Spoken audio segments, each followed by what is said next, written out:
piece lo jabani. Suk tawa puk sida mana leg piece suk chang bada ahum thajan jam. 2, 3. Hi ma'am. Mayam puna magpu taram na okcha bagal loine na imai sana mayam puna magpu ikok nona kurum jari.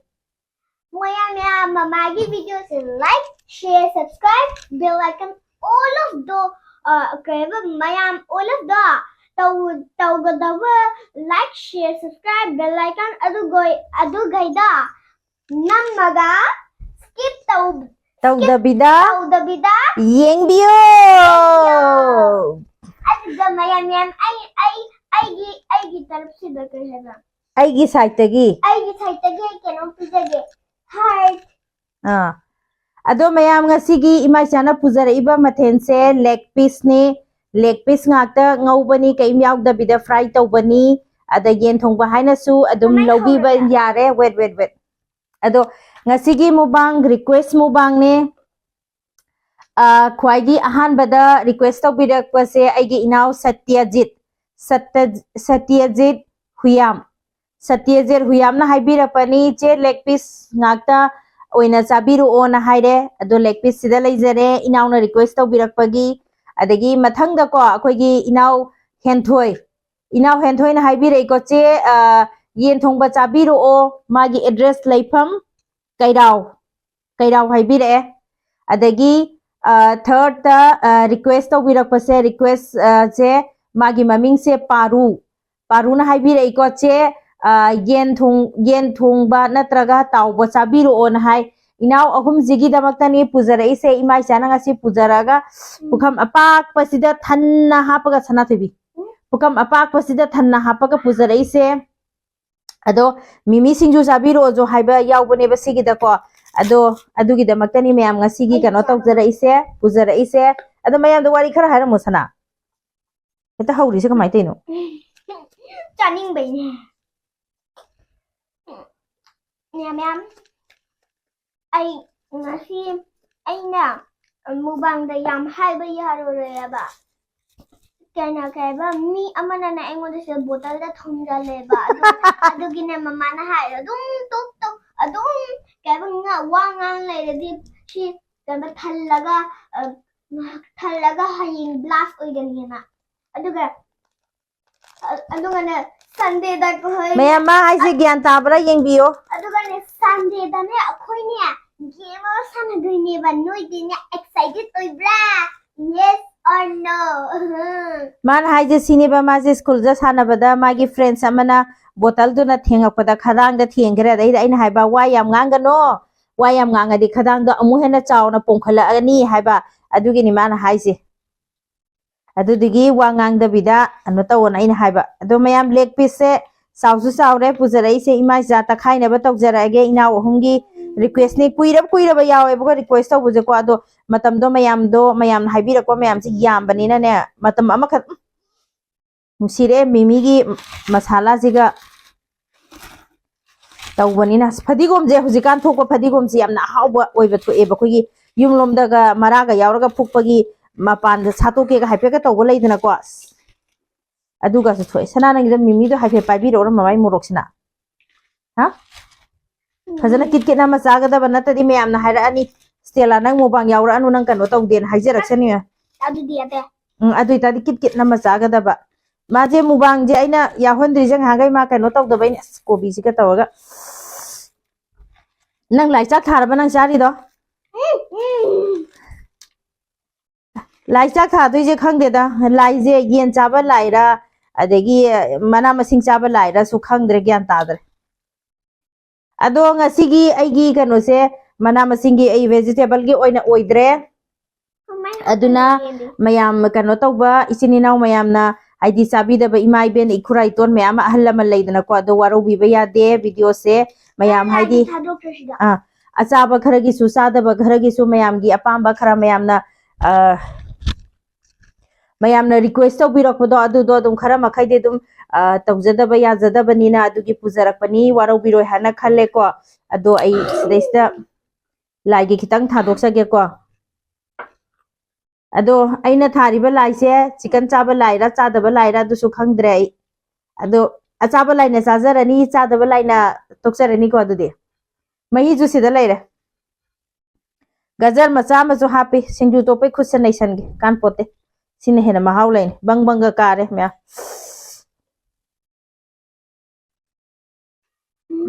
Yummy.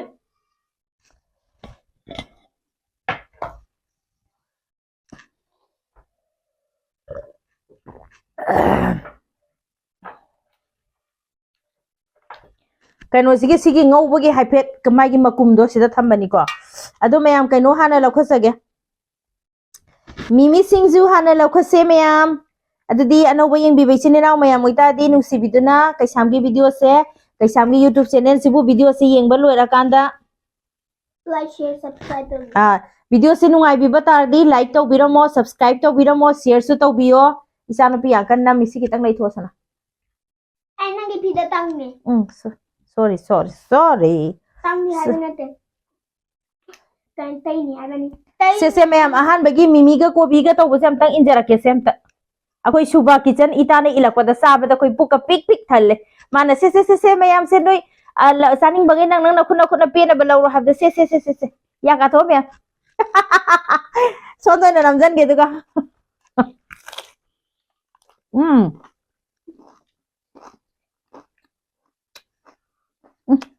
ꯍꯥꯎꯋꯦ ꯐꯗꯤꯒꯣꯝ ꯃꯅꯝꯁꯤ ꯁꯅꯥꯅ gravy ꯍꯥꯞꯀꯗ꯭ꯔꯥ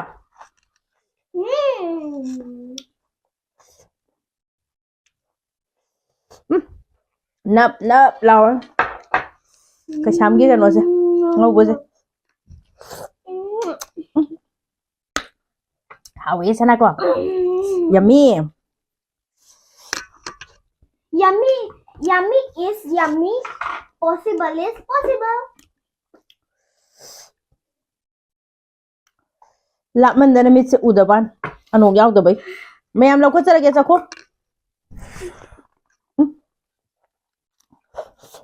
ꯍꯥꯎꯋꯦ ꯈꯨꯍꯥꯎ ꯑꯃ ꯁꯩꯇꯖꯤꯠ ꯄꯥꯔꯨ ꯑꯗꯒꯤ ꯑꯃꯅ ꯀꯅꯥꯅꯣ ꯍꯦꯟꯊꯣꯏ ꯑꯍꯨꯝꯅ ꯍꯥꯏꯕꯤꯔꯛꯄꯒꯤ ꯂꯧꯈꯠꯆꯔꯦ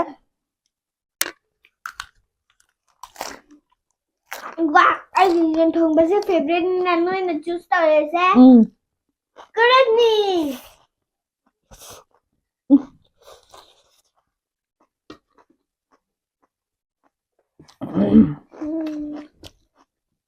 ꯍꯥꯎ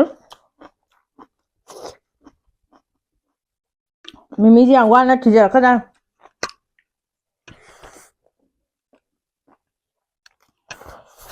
ꯍꯥꯎ 이제 나 왜 아무도 leg piece ලꯧꯈꯠꯂꯒ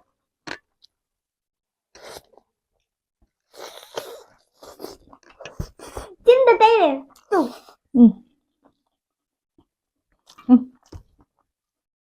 Hảo sáng rồi. Hảo cả. Papa có giao bên ngoài rồi. Papa cứ chắc à.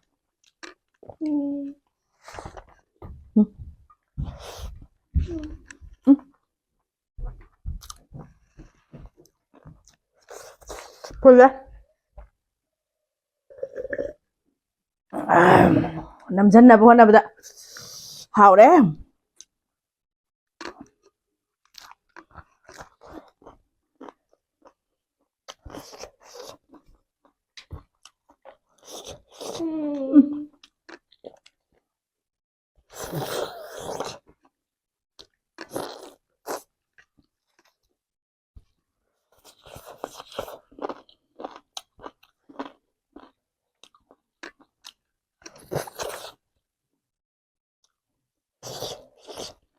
이사는 비와 감자가 남네. 어시 프라이드는 도 이만 야홀 남네 해 수디네나.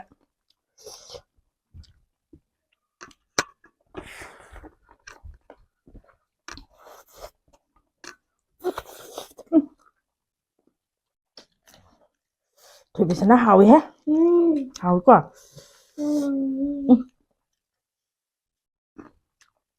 sana nó tissue paper lau cho. Kasi malo itra kitchen gas thama mane ma.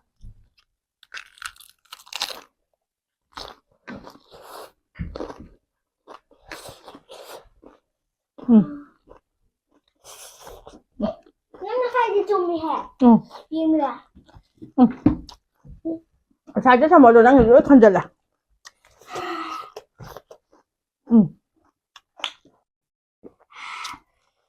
자, 자기 구하면 어때? ไอ้คงแดง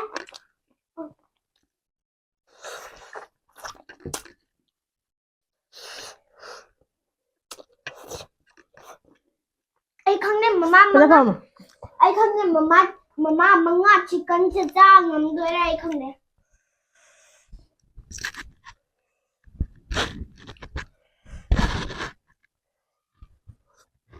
งมกันเลยอ่ะ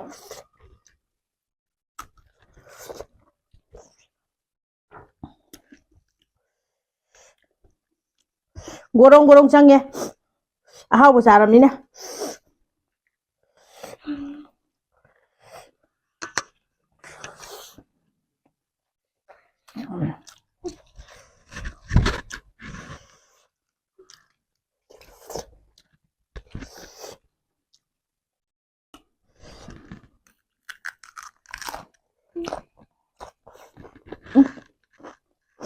Ay, kutak ilong na pe.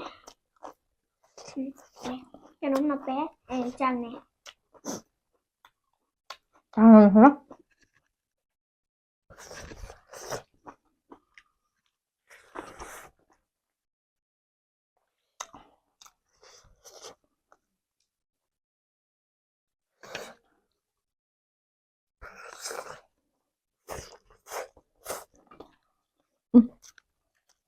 Thôi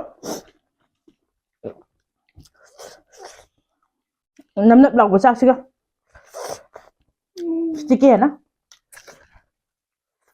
ra split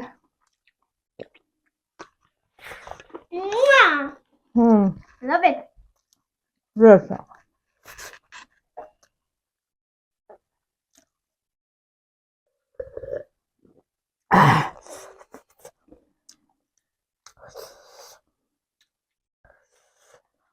tasty hả nó Yung si kanana hinaloy gahana. spicy budi vậy đôi chỗ hảo đấy spicy vậy Hina, lotion gelin si.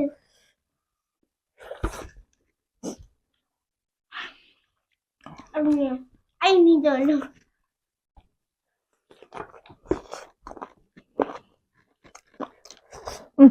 rồi sẽ xả với sành rồi ba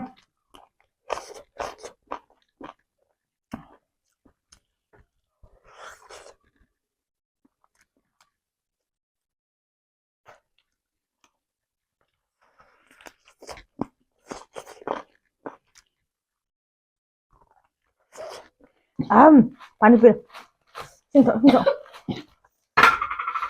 ba cái gì màu xả powder này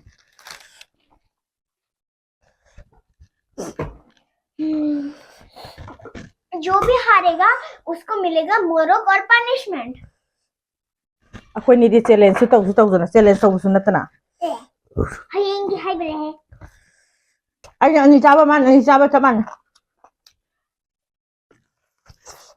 आई अहुन छोरा बने hai da bida lawa ni da na kan aga oi tay ya han This is better. Sao su sao nè vegetable saga da bado phadigom saga da bado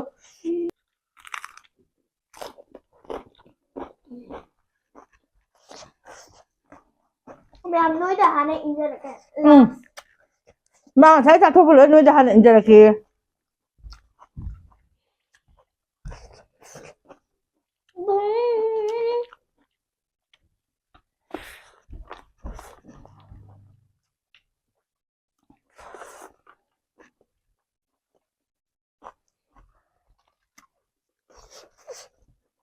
nằm nắp đậu không ra chicken थोड़ा मैं already chicken खाता चाबा नहीं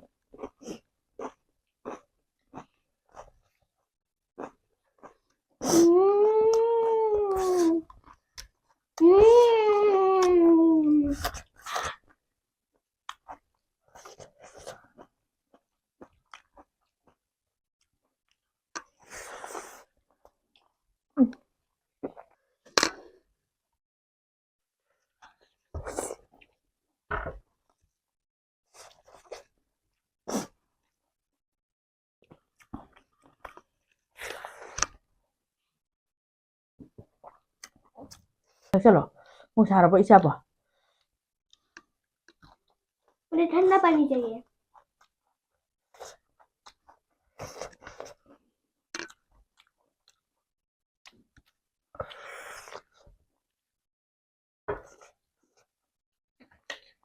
नुपी अम्मा leg piece अचौ अचौ अहुमने मान चाइजे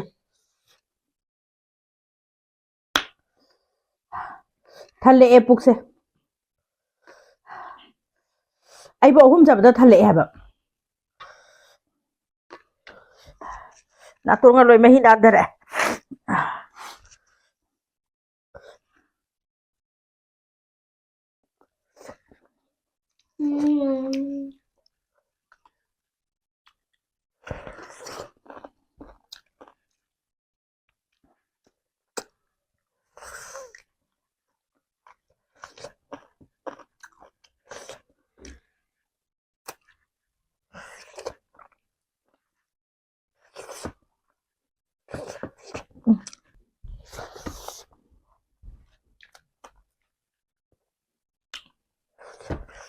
leg piece का कनो का चाना होना बदा गजा चाबगा लोय काव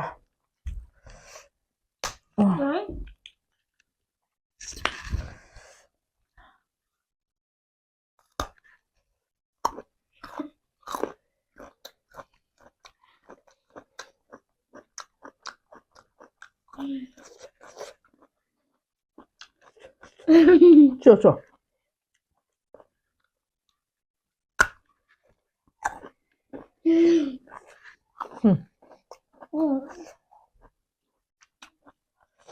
मैं अपना प्रेंग की वीडियो से मोना हाय अरे प्रेंग तौगे तौबसे मी हुंजे दंग दंग लाव हाय मिंगोन दगा कॉल तौरगा कोई यूट्यूबर मसेन दगा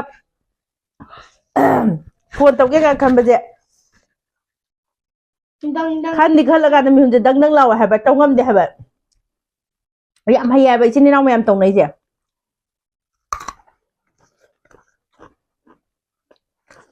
ai ở trong một số đất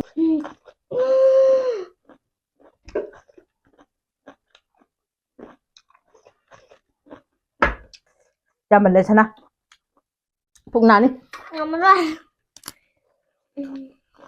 mẹ mai ai buộc chụp picture em bây giờ hai buộc picture em cái sim mà làm thế cái máy cha bằng ngắm người nó không được chú mi cha ngài ba chú mi mama cái số trời mama đi lối cha nó mi ai đi slow cha bên này suốt trâu qua phục sĩ mana lê pí suốt thang bờ đậu hung thả dân gần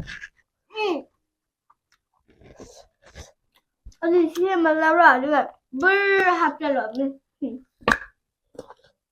rồi đi ma'am ngasigi leg piece leg piece ngova adi ma'am na yen chabiro haiba adudugi ngasigi imai chagi mubang matang asida loisanjarage aduga kaisamgi video se amuka jo hana haijaramge kaisamgi video se anoba yengbiba thengnabiba ichini naw mayam oitaragadi like share subscribe toksanbira mo video se yengba lorakpada nungai biba taragadi imai chana table thamije khara lap khare kaino koi table je yam pa eba adudugi stand je yam lap na thamba adugi ne adudi mayam da bye bye tawsena sana adudi mayam bye bye